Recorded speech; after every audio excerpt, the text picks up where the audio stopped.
आणि यानंतर एक मोठी बातमी आहे। आंध्रामध्ये खासगी बसला आग लागली आहे। आगीमध्ये 30 जणांचा मृत्यू झालेला आहे। आंध्र प्रदेशामध्ये एका बसला आग लागलेली आहे आणि या भीषण आगीमध्ये जवळपास 30 जणांचा होरपळून मृत्यू झाला। ही आग कशासाठी लागली, कधी लागली आणि या आगीचं कारण मात्र अद्याप अस्पष्ट आहे। त्यामुळे आता सध्या अग्निशमन दलाकडून या आगीवरती नियंत्रण मिळवण्याचे प्रयत्न सुरू आहेत।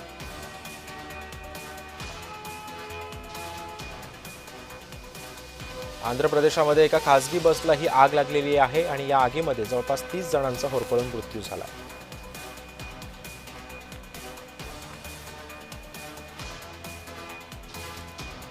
यामध्ये प्रवाशांची संख्या सुद्धा, मृतांची सुद्धा संख्या वाढण्याची शक्यता वर्तवली जाते।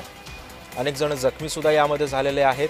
अग्निशमन दलाकडून या आगीवर नियंत्रण मिळवण्याचे प्रयत्न सुरू आहेत। ही आग कशी लागली याच्याबद्दलची अद्याप माहिती समोर आली। या संदर्भामध्ये अधिक माहिती देते आमचे प्रतिनिधी मयुरी देवरे सध्या आपल्यासोबत आहे। मयुरी, ही आग कशामुळे लागली आणि सध्या या आगीवर नियंत्रण मिळवलं गेलेलं का?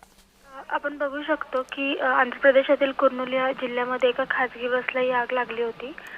जिल्ह्यातील कुन्नाटेक्कूर एक गाव आहे, तिथे ओलांडत असताना एका मोटरसायकलचा धडक दिली, त्यानंतर ही आग लागल्याचं समोर येत आहे। या आगीमध्ये 20 ते 30 जण होरपळून मेल्याची माहिती समोर आली आहे। सिद्धेश, पण मयुरी, या सगळ्या संदर्भामध्ये सध्या अग्निशमन दलानं या आगीवरती नियंत्रण मिळवलंय का आणि जवळपास किती जण या बसमधून प्रवास करत होते? अग्निशमन दलाकडून या आगीवरती नियंत्रण मिळवलं गेलं आहे आणि 42 जण चालक आणि सहाय्यक पकडून या बसमध्ये होते। सिद्धेश, धन्यवाद मयुरी, तुम्ही दिलेल्या अधिक माहितीबद्दल।